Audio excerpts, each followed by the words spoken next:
Uh-oh, passed out in the gym. I think we've all been there. 21 years of age female, 5'6", weigh 140 pounds, so pretty average weight, average, pretty much everything, average weight, height, etc. Been in regular gym go for 6 months, some weeks going more than others. Big fan of Stairmaster, okay, a lot of people like that one. 5 to 6, level 5 to 6 consistently, so that's about like a halfway, kind of like a, I would say around a jog if you're comparing it to jogging, but maybe a little bit under for 30 minutes. Picked up a new regime. Okay, so they're doing like some interval stuff now. First time was a sweat burner, but never any major issues today. Did the first round and my calf started seizing up, which has never happened before. I do yoga and every day I'd switch. Didn't want to overdo it, so I hopped off the bikes.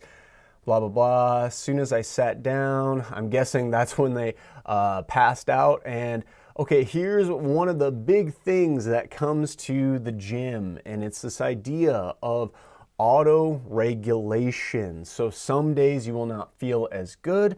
Some days you will feel very good. So there are some days when you go into the gym and you're not feeling as hot, you're likely going to need to cut down a little bit of your program and not do quite as much intensity or just overall volume.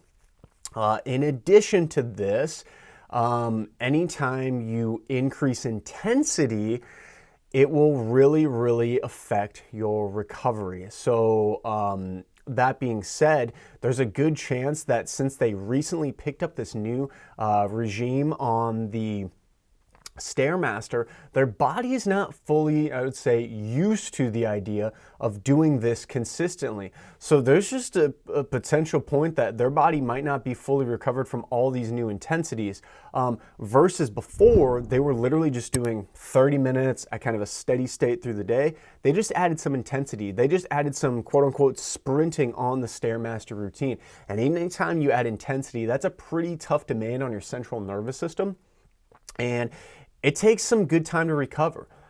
If you've ever gone to the gym and just like did sprints for like, I don't know, like 5 minutes just back and forth on a basketball court, or even just like on an assault bike, or just anything, even just like a regular stationary bike, just as hard as you can, rest, hard as you can, rest.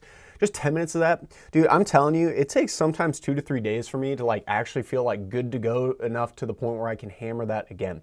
So long story short here, anytime you're adding more higher intensity cardio into your routine, just realize it's going to take more to recover from.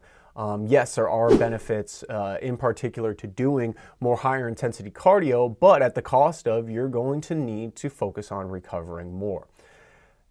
At that point, you'll probably not have to worry about passing out that much. But again, there is inherent risk to passing out and overexerting yourself with exercise. You're pushing yourself, you're pushing your body, you're challenging yourself. It is kind of one of the things where checking in with your body and how you feel is really important before, during, and after the workout.